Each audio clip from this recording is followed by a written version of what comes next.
Okay, part two. Now that we can go the no holds barred, say what we want. If you don't have to mind your language. You know, Dennis, I'm having a grin watching you. When I lived around Northern Rivers and Byron and Nimbin, I had 3 radio shows on community radio. Okay. So I'm well used to how you've got to put your ads in and the music is going to be break for this and that. And I did that for years when I lived there. So I'm just smiling. And Yeah, that's why I listen. know when you give me the signal, yeah, I'm well familiar with how this works. Fantastic, good man. Yeah, so but like I do. Some people put a few more ads and stuff in, so I just have the one little break for a bit of music. But yeah, you know, it just. We used to have it that we had I had a 2-hour show and there were 6 ads that needed to be played. Yeah. And I spoke to the community radio because I'd play a big long stretch of music, then talk for a bit and a big long stretch of music. So what I do is I just pump all the ads in one hit. So as long as the people paying for the ads got their ad on air, they didn't care when. It didn't have to go on at 11:47 a.m. or whatever. As long as they were included in the show, everyone was happy. So I do it in the middle. I'd queue up all the ads. I'd run off to the loo and I'd play all the ads in one quick session. Yeah, it's fairly good because this is a pre-record, so this will be going out. I'll probably stick this up the next Monday, so I'll just do the edit beforehand and have the little breaks in there. But now we're off the air. We can go a little bit further down the rabbit hole for the more advanced, for say some of your common law people who'll be a bit more familiar with the term of person and man. Yeah. This is one of the greatest frauds and deception that we the people have ever been subject to. And this is where you hear these stories about the straw man or the man of straw, the SQV Act, and this mythical trust that has billions of dollars in it that we can all access and live for free. Bullshit. It's not how it works. Now, anyone listening to this who thinks they're going to do, say, a UCC or Uniform Commercial Code filing, and then somehow have the magical ability to hook up a credit card to their CQV trust, which the existence of is questionable, best of luck with that one. These trusts were not set up to attain a credit card and access the wealth from it. They are there for the offsetting of debt. They are there for a claim for damages, courtesy of the SESQV Act, not the SESQV Trust. And there's a lot of misinformation and deception around this particular topic. And I often laugh at people when they say, but you've done your UCC, how come you don't have your money? Because if it was that simple, Dennis, I'd be doing chats like this with you from my own private tropical island with a harem of lovely ladies feeling me peel grapes for the day. It's not that simple, and it's not how it bloody works. Now, even if we look at our SESQV Act of 1666, this is the part where all this went pear-shaped, where they declared that we were all dead and lost at sea. And that the government, or the Crown, I should say, as an unincorporated association at the time, then declared that they would hold everybody's names, titles, and properties in trust for their benefit as the beneficiary until such time as they returned from being lost at sea, corrected their status as the living, and then and only then could they make a bona fide claim for damages against the trust. That claim for damages, if I've had to pay out a fine or a bill, I can claim that for damages against the trust. That's what it's for. It's not to hook a credit card up to and go on a giant spending spree and buy a Rolls Royce and a super yacht or whatever. Yeah, but having said that, Zev, when I used to work in mental health up here, up in Cairns, and the amount of poverty, even in my backyard, with white people, with black people, indigenous, it doesn't matter. Even around the world, I've lived in England, lived in Ireland, and again, we've got poverty in these so-called advanced, countries, and it's not really fair that we do have a birthright. We should, to a certain extent, not be born into these really restrictive situations where sometimes people can't even eat food, they can't maintain proper health. So I think to know a little bit about that system and to know that there are, I guess, maybe avenues to help us out in relation to that birthright. That I think is something that I'd like to see, elevated a little bit more. We're getting ripped off, really, aren't we? Oh, absolutely we are. And look, they have put into the law a remedy. How do people think these so-called rich globalist freaks that are trying to ruin and rule the world, how did they get that wealth? It's through these trusts. They know how to access them. We haven't worked that out yet. When we get close, they move everything. They change the rules and they move the goalpost, Dennis. And this has been going on for a very, very long time. Now, the mythical carrot they dangle is that you can access the CQV trust. Now, I don't believe there actually is a CQV trust. There are trusts that have been created as a constructive or testamentary trust associated with our birth certificate, our license, our tax file numbers, our ABNs, etc. All of that, there's going to be some sort of a trust behind, created courtesy of the SESQV Act. But I haven't found anywhere where it's referred to as a SESQV or a CQV trust. So yes, that's what helps create them, but the trust itself is not called the CQV trust that I'm aware of. I haven't found this information anywhere that confirms that. So there are a variety of other trusts set up courtesy of the CQV Act. It's not to say they're necessarily a CQV trust, and there are multiple, which most people are unaware of. You can look these up and look at the QSIP numbers associated with these documents. Anything with your name in all capitals, Dennis, that has an 8 to 10-digit number, there is a constructive or testamentary trust set up behind that, courtesy of the SESQV Act. And what does that mean? So if you mentioned that a QSEC number, could you explain that? A QSIP, CUSIP, is basically an identification number used to identify an international stock or commodity which is being traded upon. And for you people listening who aren't aware of this, yes, we are traded upon as cattle, stock, and chattel property. This is how the rich globalists view us all. And this is how they make their money, by trading on our equity of our own life force living energy. They're basically betting on the futures of what they believe we will contribute to society in our lifetime, and that is what they bet and trade on. And then we have a working life. We have a shelf life, don't we? And after that shelf life, our value goes down considerably. Increases because we're not contributing as much to the government or in taxes or to society with what we create or produce. Now, just let's look at create and produce. The dead cannot create or produce. That is a job reserved for the living. We, the people, create or produce. And what do we use to create or produce? We use our life force living energy, to which we're the only ones that hold the equity in that life force living energy. That is our equity of our life force living energy. Again, the only authority that can put an equitable claim in over our life force living energy is that of God or nature. The establishment, the government, the courts, the ATO, they do not have an equitable claim over our life force living energy, which we use to create or produce anything of value in order to give us credit. Now, let's say I come up to visit you guys up there in Cairns, and I'm sure it'll be lovely because I'm in Victoria and the weather up there was way nicer than we have down here at the moment. Let's say I come to your property and I built you a nice brick fence with a gate, whatever, on it out the front of your place there. I might charge you, say, hypothetically speaking, 10 grand to build you a fence and a gate, whatever. Yep. I've just used my life force living energy to create or produce something of value. I've now created something of value or something for valuable consideration for you, an agreed upon rate, whatever, of course, that now gives me $10,000 of credit. Yeah, because I have that. I've given that to you. You now owe me. I'm the creditor. You are the debtor. You're in debt to me for the amount of that value that we've put on the job that I've just done for you. Now, my question regarding the ATO around that: one, taxes for persons, not men and women. But secondly, where is the ATO's equitable claim over my life force living energy that I use to create and produce that brick fence for you? Now, in order for them to have an equitable claim over the product of my labour, bearing in mind yet another maxim of law that says a labourer is worthy of his hire, how is the ATO having an equitable claim over the work that I've produced from my life force living energy, unless they want to be claiming slave master or slaveholder rights or title, which funnily enough they don't want to do? How is it to have a claim over works that or something I've produced or created from my own life force living energy? They simply can't make the claim. So, but then, how would we fund the schools? How would we build the roads? How would we, have this infrastructure? Could I argue that that because you're living in this society, that the tax office have a right to take 30%? Don't get, well, 30% I believe is a bit much, but we all have to pay tax anyway. And just quickly on this one, our constitution, before I got onto the tax side of it there.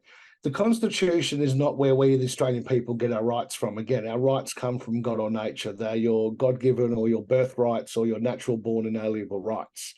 Yep. The Constitution, again, was created by we, the people. Again, that which we create cannot have authority over us in the absence of a contract or consent. So we the people, stand above the Constitution, and the government sits beneath it. The purpose of the Constitution is to protect we the people from the government. It's to govern the government, to let them know the rules of engagement. as to how they're allowed to govern. And if we have a look through our constitution, which is worth reading once you comprehend the language, and we have a look around section 55 of the constitution, where it refers to them only being able to tax one subject at a time. Now, the reference to that, or the interpretation of, means they're only allowed to tax one subject of money. The same money cannot be taxed multiple times. So when you get your wages for work, which has already been taxed, and you go down to the servo and put fuel in your car, you're paying tax on taxed money. You go and buy a loaf of bread or a litre of milk, you're paying tax on that with GST. You go and buy a slab of beer, you're paying tax. I mean, nowadays, Dennis, you go out in public and try and breathe or fart, there's a tax on that as well. The idea is they're not allowed to tax the same money more than once. And the ATO, through their own paperwork, like I've done operating in more of a private than a public capacity, with the clever use of private associations, foundations, or private members associations and or trusts, we can then operate privately where it's not income or wages or earnings for me anymore. This is an outcome of the product of my labour. Now, outcome is not taxable, nor is sustenance. And sustenance is required to sustain life. I kind of need that. So again, these terms don't exist in the tax legislation, and I don't work for the association either, Dennis. I volunteer, and in return for my volunteer efforts, the association affords me a level of sustenance. This is how I get by and survive for the week, how I keep a roof over my head and put food on the table for me and my daughter, is through doing this. Now, funnily enough, people, few friends go, dude, you've got to pay tax. Again, every time I spend money, I'm paying tax. We're doing that. They're still getting their money for that. This is just a massive overreach in my eyes of, why would I want to work 12 months of the year and only get paid for 7? Why work 5 days a week and only get paid for 2 or 3? That's silly. Well, I guess at least they at least they put it to good use. I mean, the half a billion, dollars on the Voice campaign, for example. I mean, a great use of our funds. Yes, I'm being obviously very sarcastic there. $400 million on advertising and propaganda to get the opposite result thereafter. And a day after, the Monday after referendum weekend, Jacinda Price put through a motion to Parliament for a royal commission into the abuse of Indigenous kids and deaths in custody for the Indigenous and Indigenous affairs. And Labor, who spent $400 million on that fiasco, voted her proposal down after telling the nation how important it was that we listen to the Indigenous and we give them a voice, to which they already have. The government just failed to learn how to listen. And now when they have the opportunity to make good on their $400 million of propaganda and promises, they shoot down the request to investigate a very serious issue for the Indigenous. That's right. And it's a very important point there. They wanted to alter the constitution, and if that had happened, that's a whole other level of rights, which not only us but the Indigenous people as well would have lost. And that's a really good example, I think, of the deception that they kind of throw out in front of us. They have this facade that they're working for the community, but a great example there of the absolute hypocrisy when challenged to do something that they promoted for the last 6 months or however long it was, they do a backflip. No money in it for them, Dennis. Absolutely. That was the Voice had gone ahead, massive land grab and a massive cash cow for many of the top end of town, let's call it, for the larger companies and corporations. So many of which, on top of that $400 million of taxpayer money that was wasted, many of these large companies and organisations and institutions also donated millions of dollars. The banks, on our ANZ Bank in particular, donated $2 million toward the Voice propaganda and campaigning. Now you've got to wonder why the big end of town was so happy to donate so many millions of dollars for that. They don't donate, these people. And anyone who thinks that the banks are nice people and donate, you're kidding yourself. They invest. They're not going to cough up more than 5 cents unless there's a return of some sort or something in it for them. It's bad business for them otherwise. And let's be real, guys, the banks aren't there to look out for we the people. The banks are there to make money. That's what they do. If there's no return on their investment, they would not have invested or donated anything to that without getting some sort of a return. There needs to be bang for buck for them. Absolutely. And again, along that same line, this is why we have our corporations, or corps, talking, orating, which they have a fiduciary agreement, don't they? They solely exist to make more profits and more profits. And another thing which kind of overlaps with what you're saying Yeah, is, can I just jump in on that yeah, one please, yeah. there? Big companies and corporations have a fiduciary appointment or capacity to their shareholders. Now, let's look at the word fiduciary, for example, because like we have a fiduciary appointment as good people to look out for the planet and our fellow man. That's our, and if let's say I've made you my fiduciary, I've sent you a notice of fiduciary appointment, it's been accepted by way of silence or agreement or otherwise, Dennis, and you're now my fiduciary. You're now in a position of a higher level of trust and care. It's your job as my fiduciary to put my needs above that of your own. And how would that is that actually something that can happen in reality, or, and what would that look like? Well, I've actually done that. Look, some of the people watching aren't familiar with some of my work. I've created my own registration for my own vehicle, which I refer to as a vessel, not a car or a motor vehicle. And I've done my own registration based on these grounds. Yeah, one of my friends up here who is also in the common law has had his own registration plates, but now he's in a little bit of a battle to, I guess, position himself, outside of that system. So, but he's very keen to kind of take the fight to the courts and kind of see what happens. But yeah, I hear what you're saying. Yeah. There's a difference. I'm not wanting to take the fight anywhere. I'm just wanting to be left alone because I'm not a criminal. I'm not causing harm, loss, damage, or injury. And if I do, I'll provide the remedy. I don't see what the problem is. I don't have to accept the offer under commercial or contract law to be a part of what it is that they're offering me. We can exist outside of it. We can not participate. Let me put it another way. If Mike Tyson said to me, mate, come and jump in the ring, let's go a couple of rounds with boxing rules, there's not a hope in hell I'm going to get in a boxing ring with Mike Tyson and put on gloves and play his game by his rules in his ring. I'm going to get killed in about 5 seconds flat, you know, not going to happen. But hey, Mike, if you wanted to play with me, that's fine. Why don't you come and step over here in my ring with my rules and play my game? I might stand a half a chance. Yeah. But then Are it's you on playing are you playing their games, Ev? Or are you playing your own game, or how would you what kind of my analogy again would you use with that? a bit of both for me, Dennis. Like, look, sometimes I can use their rules against them in their ring at their game and win because they're not following their own rules. Other times, as I refuse to get in their ring, I'm not playing their game on their field by their rules. I just won't do it. But if they really want to do business with me or engage with me, then fellas, you're going to have to come and step over here and play in my field or ring or arena, my game by my rules that I actually agree and consent to. Now, brings me back to a very, very old case, a great one to have a read through, Dennis. It's called Cruden versus Neal of 1796, the North Carolina Supreme Court. It's been widely accepted in a lot of parts of the world as a bit of an international precedent at law. And in this case, it was established and determined that every man is not bound to any law except for the laws of nature, and that he cannot be bound to any institution formed by his fellow man without his consent. We need that individual consent. Otherwise, the only laws that we're beholden to are the laws of nature or God. Our divine or ecclesiastical law are the only laws that we do not get a say in, and consent is not required because, again, that is what created us. That is where we come from. We're governed by that, whether we like it or not. But they play dirty, Zev, don't they? So they kind of they override the, as you said, they kind of twist and manipulate the maxims of law, and then there's They need our consent, Dennis. They need our consent to do so. And this is what happens. We get tricked and deceived into voluntarily giving up these inalienable rights, these birthrights, these God-given or natural-born rights. And we get tricked and deceived into voluntarily giving them up because the establishment knows they cannot take away or remove that which they did not give or create.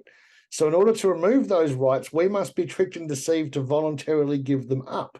Now, we're not going to do that unless there's something on offer in exchange. What we get offered instead is the benefits and privileges courtesy of the public state. So we get pulled out of our private inalienable rights jurisdiction and put into this public benefits and privileges jurisdiction instead. Now, as we all witnessed through COVID, yes, you have benefits and privileges. But if you're not being a good boy, Dennis, or you're not towing the line, doing as you're told and saying and thinking as you're told, what does the state do? They remove those benefits and privileges from you. So do you kind of follow the process where you tackle it just at the very start? And I'll give you an example of that. So, for example, when the judge says "all rise" and people stand, I mean, he's summoning the dead. We know that. So, and some people would not sit down in the first place, so they maintain their, I guess, sovereign jurisdiction, but they kind of are wearing two hats. Or do you sit in that jurisdiction where you're wearing your citizen hat and tackle it using, say, old precedents, always asking questions, knowing what a contract is, knowing what it's not, or do you follow the benefactor versus beneficiary type of situation where you can define how your trust gets used? Look, for me, it really depends. This is me personally. And again, each to their own as to how they do this. Don't punch above your weight, guys, for you guys listening or watching the Zoom here. If you've watched a couple of videos from, say, people like myself or Romley or Tom or Darren or any of the other guys who are doing great work in this field, yeah, you're not going to watch a 1 or 2 hour video, an interview with one of us lot, and then go and take on a magistrate who's a 20-year veteran of sitting on the bench. You've just got your white belt. You're about to enter a black belt tournament. You're going to get your ass handed to you until you learn and do some research. And having said that, that's not necessarily a bad thing, Dennis. That's how I learned. When I started doing this, I was not successful in my first few runs in court. I knew I was onto something. And over the years, as I've gotten a little bit older and a little bit grayer and a little bit wiser, I've realized that, all right, even if I wasn't successful in court and didn't go my way, I've learned something. I've learned how and why I went wrong. I've learned that trick they used, so they can't use it on me again. Now, if I'm learning, in my eyes, that's still a win. So when I go to court, I go in there with the attitude of either I win or I win. Because if I'm learning, I'm still winning. It doesn't matter. I'm not afraid of some idiot handing me a piece of paper that alleges that I owe some other idiot some money. Again, I'm not a criminal. I'm not out there doing anything wrong that's ever going to land me any jail time. You know, the worst I'm ever going to have to go to court for is a traffic or a parking infringement or not wearing a mask or a jaywalking ticket, something stupid where there's no injury. I'm not causing harm, loss, damage, or injury. So for people afraid of, but what if I get it wrong? Well, worst case scenario is you're going to be handed a piece of paper that says you owe someone else some money. You can always pay it off at $10 a week or whatever, which isn't going to affect anyone's budget. And you call that $10 a week your tuition fees for learning how the courts work. Let's look at it differently. Let's get away from winning and losing and focus more on learning. And that's a much better way to live in general as well, isn't it? So when you get to courts, then, Zev, what's the first thing? Do you follow those rules? Do you stay seated initially? Do you rise? Follow those rules? Do you stay seated initially? Do As a you general, rise? I have to. As a general rule, it depends on what mood I'm in, but generally I do whatever they ask. If I'm already sitting, I will not stand for them. Quite often I'm already standing, so I can't rise for them because I'm already standing. Is that important to stick to those basic principles? What I say to people is pick your battles. Yeah. I don't want to pick every tiny little thing. Like some of it, you can look. My attitude there is, Dennis, we can let them win the odd battle so long as we win the war. Gotcha. And let's say you do follow. Let's say you do follow those processes. You know, all rise, you stand up. You're addressed as Mr. Freeman, and you kind of say, yeah, you acknowledge that you're wearing that citizenship hat. Would you? Could you? Would it be likely, I guess, to go along with their process, but then stick to some of those really basic principles where you're recognizing an offer? And I really enjoy Romley's approach to the situation where you accept everything, and he views the charges as not a situation where it's a guilty or innocent. If he pleads guilty, because guilty in relation to what Romney's talking about is actually accepting a charge. That's all. It's not a sinful thing. It's not a negative. It's accepting a charge. And he would suggest that you plead guilty to everything, but then you require some kind of compensation, some kind of reimbursement for your joinder, for whether that's participating in fraud or not. Look, there are numerous ways of going about doing this sort of stuff. There is so much fraud and trickery and deception at play against us. We literally have 1,000 options of fraud and deception and trickery to call them out on and hold them accountable to. And what I say to most people, pick the area that you comprehend the best, that you're confident and competent with, that you feel you can stand your ground and articulate even against a magistrate who may have been sitting on the bench for 20 odd years. And everyone for that, it's going to be different for you as to the guy next to you. Let's say you and your mate Paul next to you, for example, both had speeding tickets, for a similar day, date, time, same camera, whatever. I mightn't advise both of you, for example, to use the same argument, because you guys are going to be in different headspaces with where your learning's at and what you're comfortable with. So the best argument for you, Dennis, in that situation would be what you're most comfortable and confident and competent with, which may be very different to your mate Paul, to what he's confident, comfortable, and competent with doing as well. It's not to say, again, the old expression, there's more than one way to skin a cat. Absolutely. There are a lot of options here. And it often reminds me, because my main kind of area that I do like to talk about is the health area, and you've got these reams and reams of books written about all sorts of things, and you have your professors of this and your specialists in that. But quite simply, the majority of health is about toxicity or deficiency. So you can really, to a certain extent, peel all that rubbish away, and if you do, it becomes much simpler. And I kind of hear what you're saying, Zev, is to almost ignore the clutter and to try and get right down to those really basic principles. The cause, the root, the source. Yeah. Look, bugger legal or illegal, let's look at right and wrong. Yeah. Yeah, let's focus there. Was it the right thing to do? Because everything's bloody illegal nowadays. Doesn't matter what we do. Someone's going to go, mate, you can't do that. It's illegal. So let's stop focusing on what's legal or illegal, and let's start focusing on what's right and wrong. Like we said before, good people don't need law to act responsibly, Dennis, and good people don't need law. Good people are going to do the right thing regardless of what the laws are. Your evil, sick, twisted morons are the ones who are going to do the wrong thing regardless of what the laws are. It's not better laws or more restrictive laws we need. What we need in society is a better moral compass. Yeah. So are you just kind of picking away at helping lots of different people kind of step into their truth and their power and whatnot, or are there some bigger picture things in play as well? So, for example, challenging the legitimacy of councils. We've got my place down in a few places. All of the above for me, Dennis, because again, there is so much fraud and deception and trickery being used against we the people. And I've always opposed, tyranny and that sort of thing in all of its forms since I was a teenager. It just pisses me off. It's like, why can't we just be left alone to do our thing? If we're not doing anything wrong and we're not causing harm, loss, damage, or injury, we don't need to have all these restrictive so-called laws and legislative acts and instruments imposed over us. And that's what it is.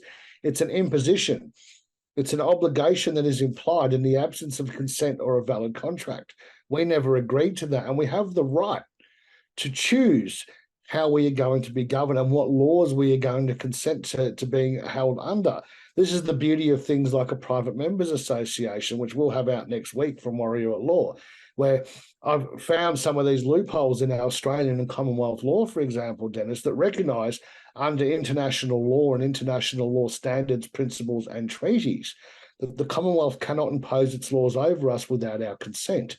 And therefore, the laws that we can consent to are going to be the bylaws of our private members association and the articles of, and not the legislative acts and instruments, because we don't have to. We get a choice. We do not have to participate in their system. But when we choose to, we can have that choice. I want to go to the doctor. I might put my public citizen hat on and go and use the Medicare card. Quite often I don't. I'd rather just pay the doctor and not be a part of that. But as an example, we have the choice to do so. Once I've left the doctors and Medicare have picked up the bill, I might go to stick my private hat back on and step back over into my own jurisdiction. We can switch and change between. We don't have to remain solely or wholly in one or the other, because it's not a right unless we get a choice, such as our rights to associate. Dennis, need to include our rights to not associate. If there's no choice, it's not a right. Would you be bothered at all, Zev, with being what's the word?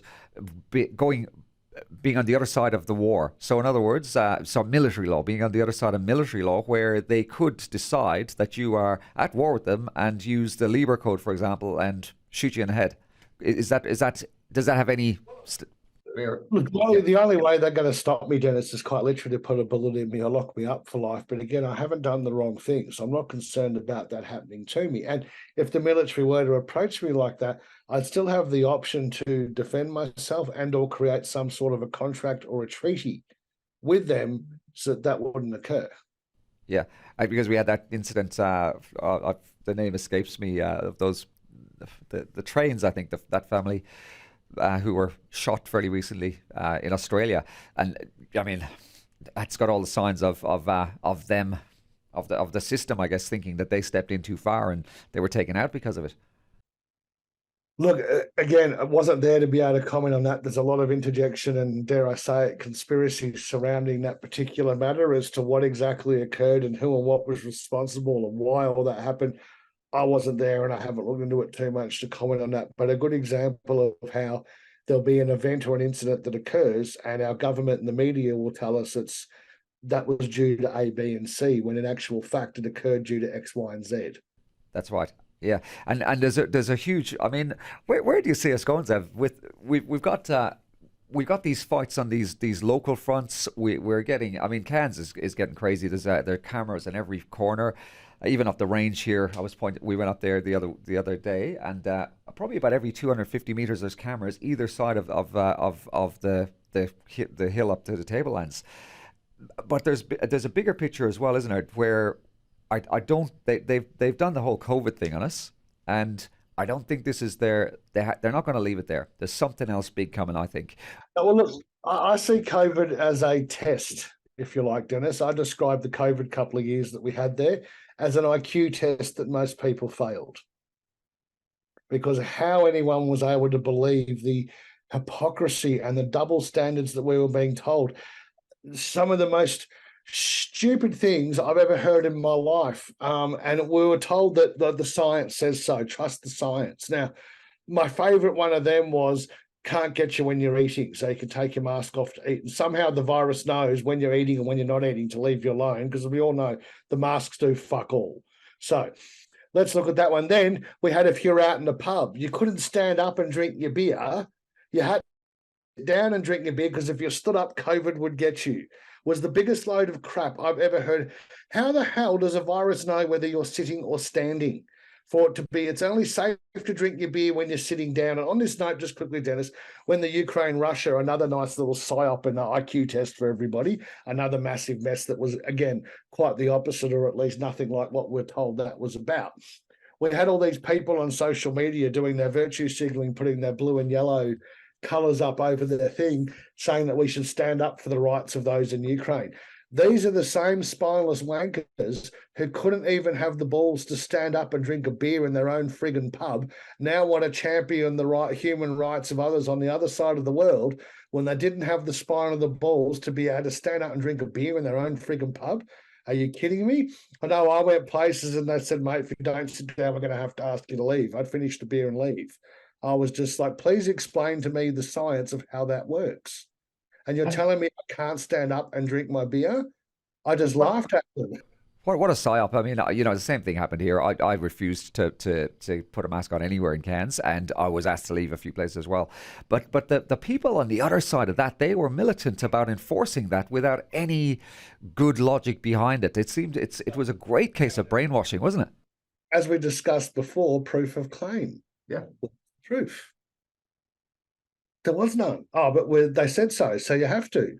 This is one of my favourite quotes, but the problem we have in society, Dennis, is not that people are uneducated. It's that people are educated just enough to believe what they're taught, but they're not educated enough to question what they've taught. And therein lies the problem. Absolutely, and also the appeal to authority fallacy, where we've all been brainwashed into this idea of expert opinion. If you are not an expert, you don't qualify to make a comment on it, and it's getting so farcical. I probably have to be a meteorologist to actually tell you whether it's raining outside or not. I can't even see what's in front of my. Yeah, it's all the so-called experts that we were told to trust were the same ones who were paid a fortune to give that very biased advice. The scientists no longer look for the science; they look for the science that's going to continue their funding. Yeah. Yes, the science can produce a result either black or white, but the guys funding the scientists to get a result, they wanted a black result. Guess what they're going to find?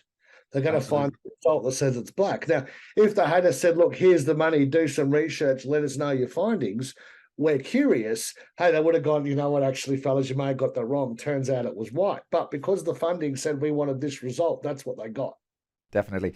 Something that kind of was responsible for the spell getting broken with myself was a fellow called Ioannidis, who a Stanford professor who wrote a paper back in mid-90s showing that about 90% or more of all scientific papers were at least flawed, if not downright fraudulent. And the way he set out the reasons why, including getting paid off, was very, very compelling.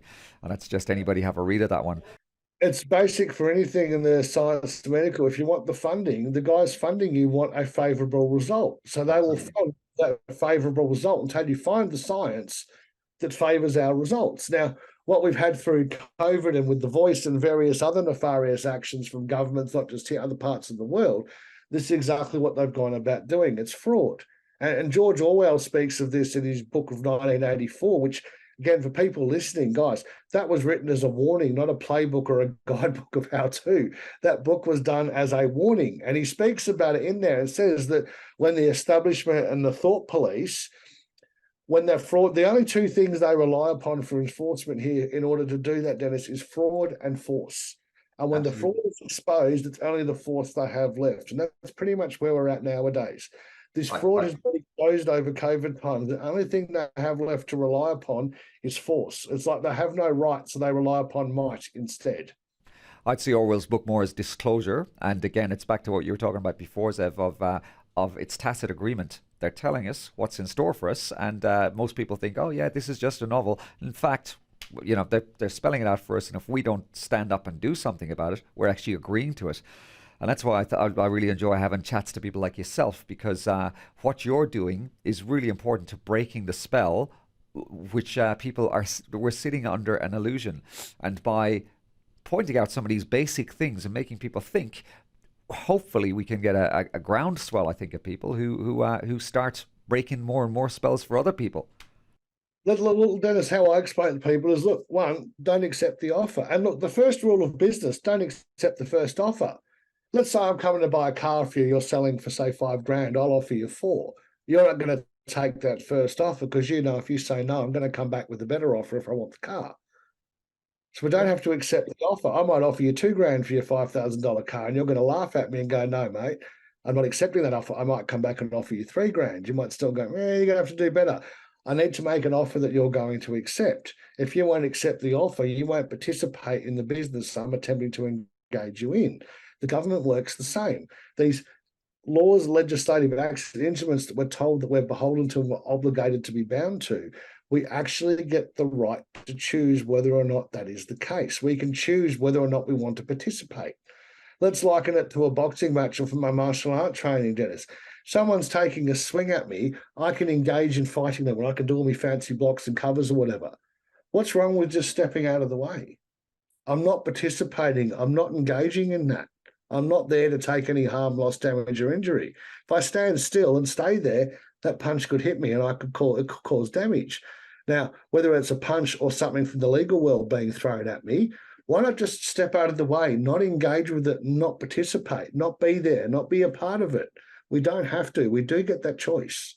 Could you take that a little bit further, Zev? And again, just kind of relating back to some of the information I've got from Rom, could you say, and Rom would say, that you accept every offer, but you accept it conditionally? So could I say to you then, using that boxing analogy, hey, listen, yeah, I will actually step in front of you. I'll take the hit, but in order to have that situation happen, I need 10 million bucks.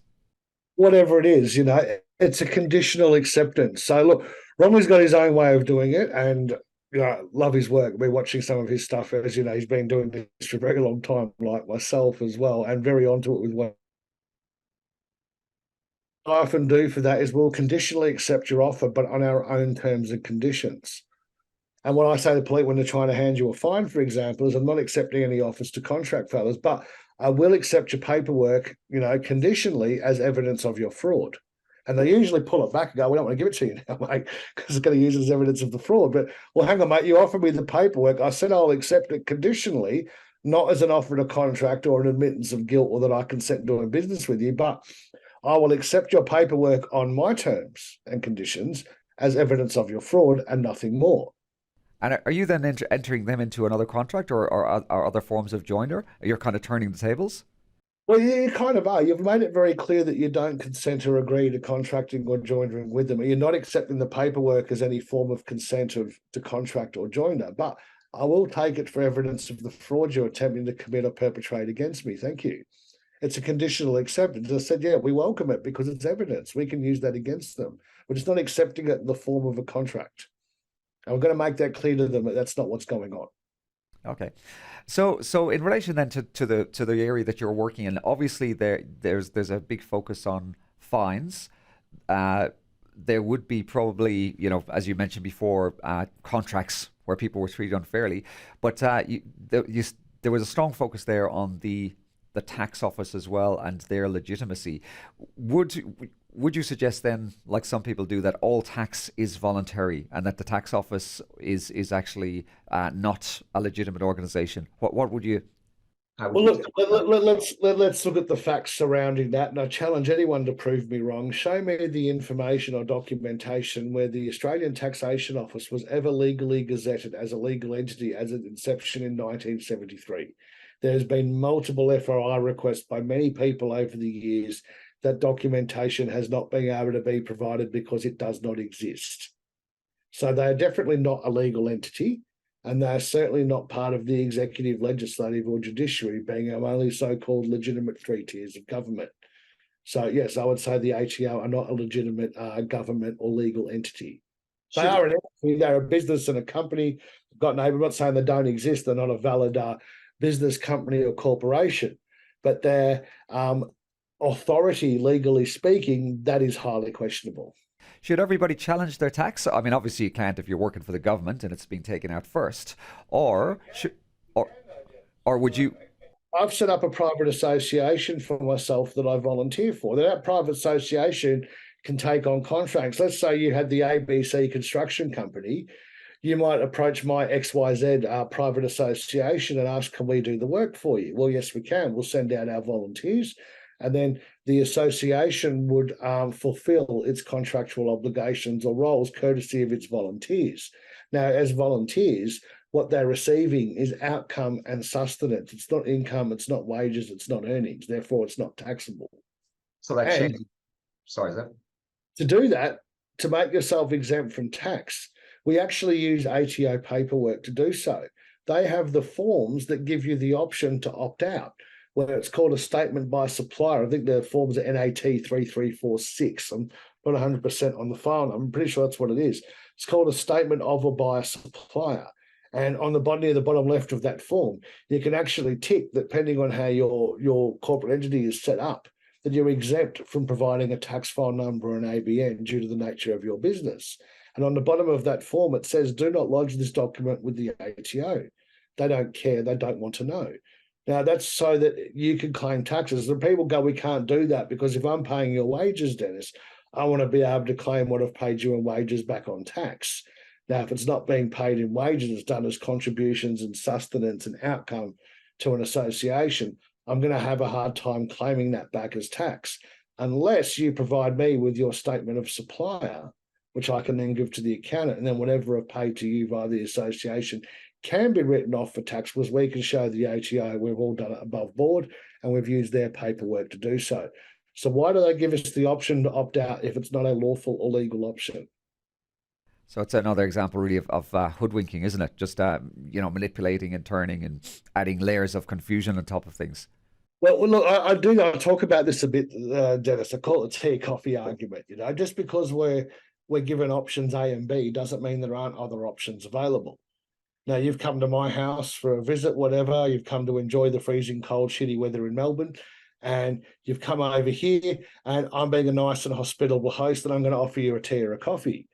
You now have the illusion of free choice. You're in power. You have the control, and it feels good when you're in control. I get to choose. I'm in control here. People like that. It's a good feeling. But you can only choose tea or coffee. Now, what if you wanted a nice whiskey or a glass of water, Dennis? Where's your free choice and your power and control then? Now, just so you know, in my house, I'm a big fan of single malt whiskies. I guarantee there's whiskey here. I might have to Just get down there, Zev. Yeah, you might have to come for a visit if you're a fan of single malt. Says now, just because I wasn't offering you A nice 12-year-old single malt, for example, doesn't mean the option's not available. You're looking up on the shelf going, I can see at least 2 bottles of Glenfiddich. There's a nice Dalwhinnie there. That's a nice drop as well, and whatever else I've got in the cupboard up there. I wasn't offering. Doesn't mean the option's not available.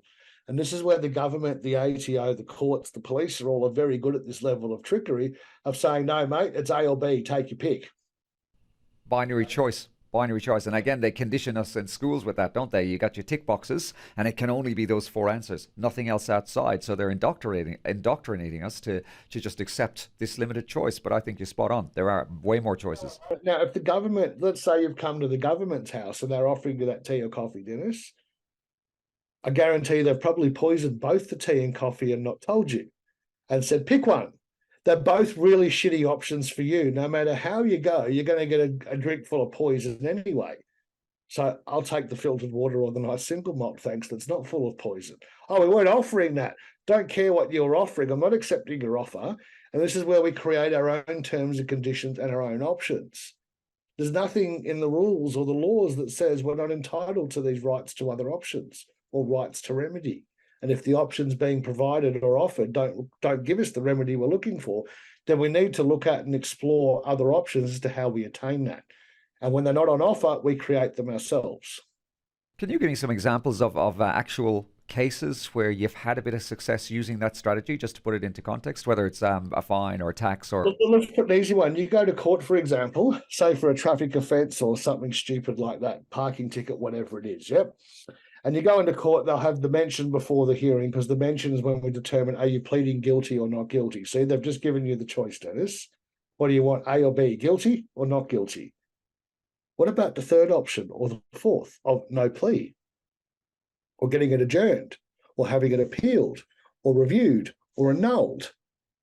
We're only given those two crappy options in court, guilty or not guilty. Now, let's say you're in for a traffic offence, for example. Well, you have to plead guilty or not guilty. There's no other options, is what they'll often tell you. Well, Your Honour, at this point in time, it says on the court documents no plea as a third option. It's on all the court forms. And they will lie to your face and tell you that's not an option. But you're holding up the document going, but Your Honour, it says here on your own paperwork, there's a third box to tick called no plea.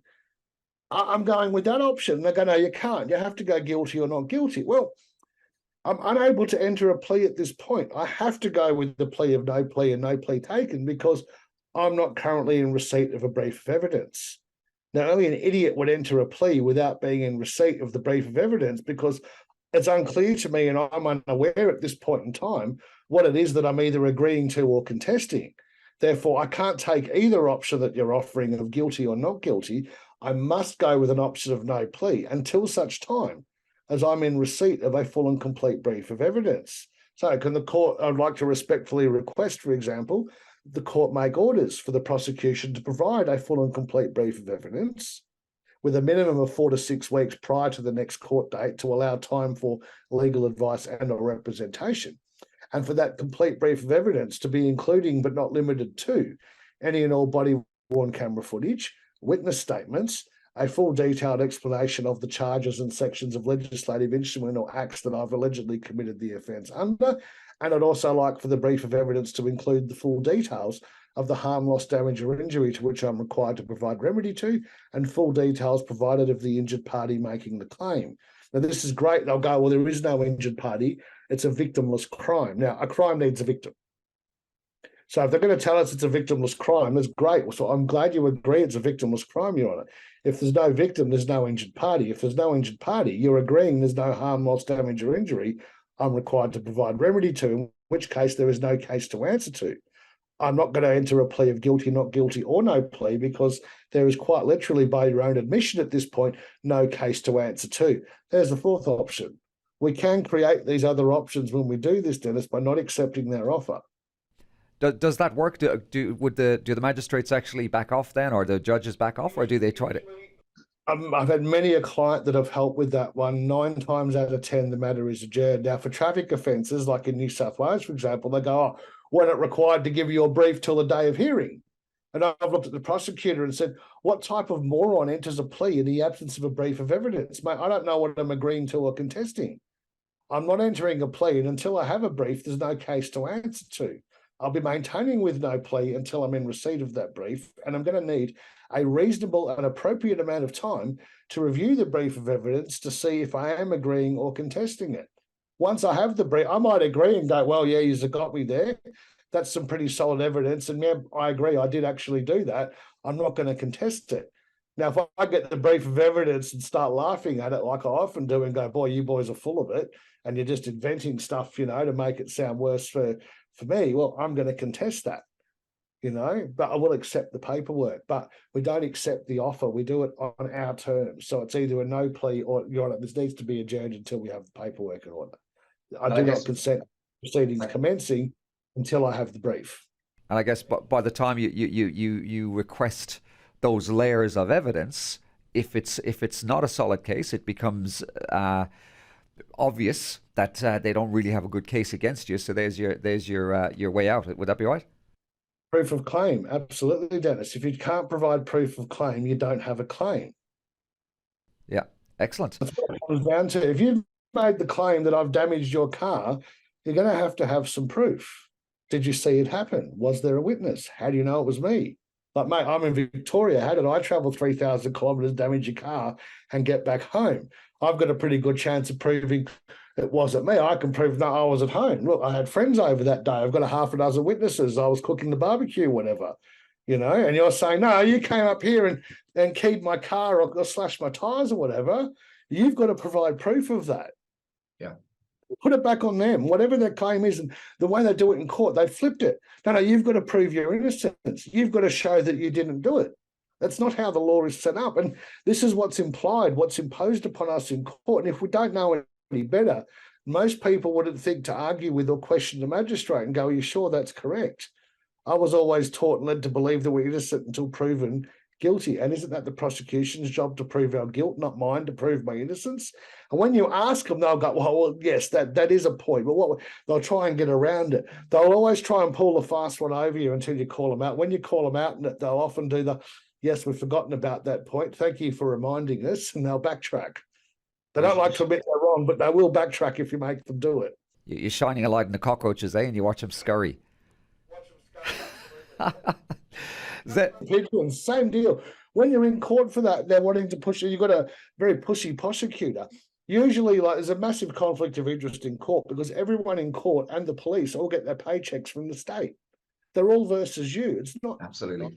And that's what people don't understand, even with the tax office and accountants. Accountants are trained by the tax office. So you employ an accountant and the accountant's working for them. We do have a couple of good ones that are like us that also happen to be accountants and are very good at helping people minimise their taxes. I might have to hit you up because I'm looking for an accountant, actually. So I'll have to... Recording, I'll send you her details. She's one of the best in the business and she gets the law like we do and understand it, but also has the 20-year background in taxation and accounting. Fantastic. Listen, what we'll do is we'll wrap it up, but to kind of summarize, I guess, what the whole... summary of the topic really is that we have far more options and we got far more rights than we're led to believe. And we really need to start looking at educating ourselves a bit more. And then once again, as I mentioned, the spell being broken before, once that spell does start to get broken, we then should be maybe seeking out people like yourself to give us a bit of a leg up. And we don't just have to have all this bullshit just thrown down our throats. Would that be correct?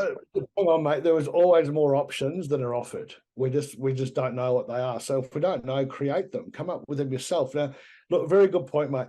Look at the people like myself, like Romley, Darren Dixon. We've got Tom Barnett. We've got the Des and Desi from the Anti-Corruption Academy up in far north Queensland, there around Rocky and Yapoon.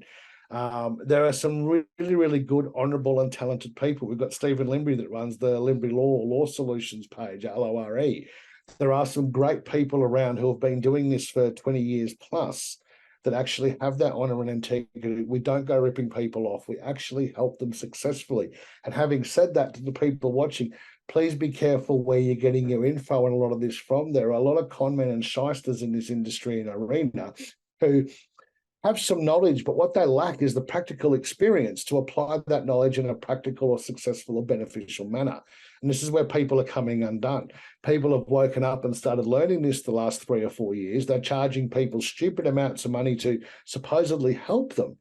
But they haven't had the days and the wins in court like the rest of us have done, and they're not getting left alone themselves. Now, all of the people that I work with and have learnt stuff from myself, most of us get left alone by the police. And you've got to wonder, why is that? When there's new people doing it, they're saying almost the same things that we're doing, but they're getting arrested and dragged out of their cars and removed from their homes. Why? Because they're not doing it correctly. It's a bit like those boxing metaphors as well, isn't it? I mean, you can know a lot about the game, but until you're in the ring, it's a very different story, isn't it?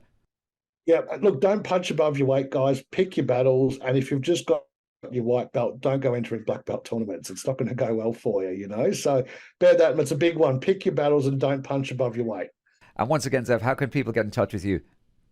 But we can do that through the website's the best way, from warrioratlaw.com, or you can follow us on Telegram if you've got Telegram, and we're Warrior at Law on Telegram as well. We are sort of traveling around a little bit for the last bit of the year doing some work. 13th of November, we've got some more down here late in Victoria, late November, which will be it for us for the year. Just educating people a bit more on their rights and how to deal with things like councils, agents of reported authority, the ATO, court. Fine. Again, guys, there's a lot more options out there than we're told. There's many more options available than what it is that we're offered or told about. Fantastic. And hopefully we can get you up here in Cairns as well. And I'll meet you in person, and make sure you bring up a bottle of that single malt, please. All right, I'll bring one up with me. Very keen to get away from the horrible Melbourne weather, mate. When I went up to Sydney last week, this is last Monday, it was 4 degrees here and rain and hail, where you could only drive at 50 k's an hour because you couldn't see anything on the road trying to get to the airport. Then I get to Sydney, which is only 1,000 k. It's not very far. Like, people go 1,000 k's a fair height. Guys, we live in Australia. 1,000 k is not that far. Everything in Australia is miles apart from everything. 30 odd degrees in Sydney. Yeah, incredible. I've got at 3 o'clock another interview coming up, Zev. So I'm going to have to let you go. I could. Honestly, I could chat to you for about another 5 hours, I reckon. But because it's a great topic conversation, and I think I love kind of investigating those truths. Thank you very, very much for the bringing us on to share another perspective on this matter. Happy to do another one with these with you too. And we'll be in touch about me getting away from the horrible Melbourne weather with a single malt, and I shall come up and visit you guys up there. Zev, I thank you for your time. You've been very generous, my friend. All right, thank you very much for the invite, Dennis. Take care, mate. Bye.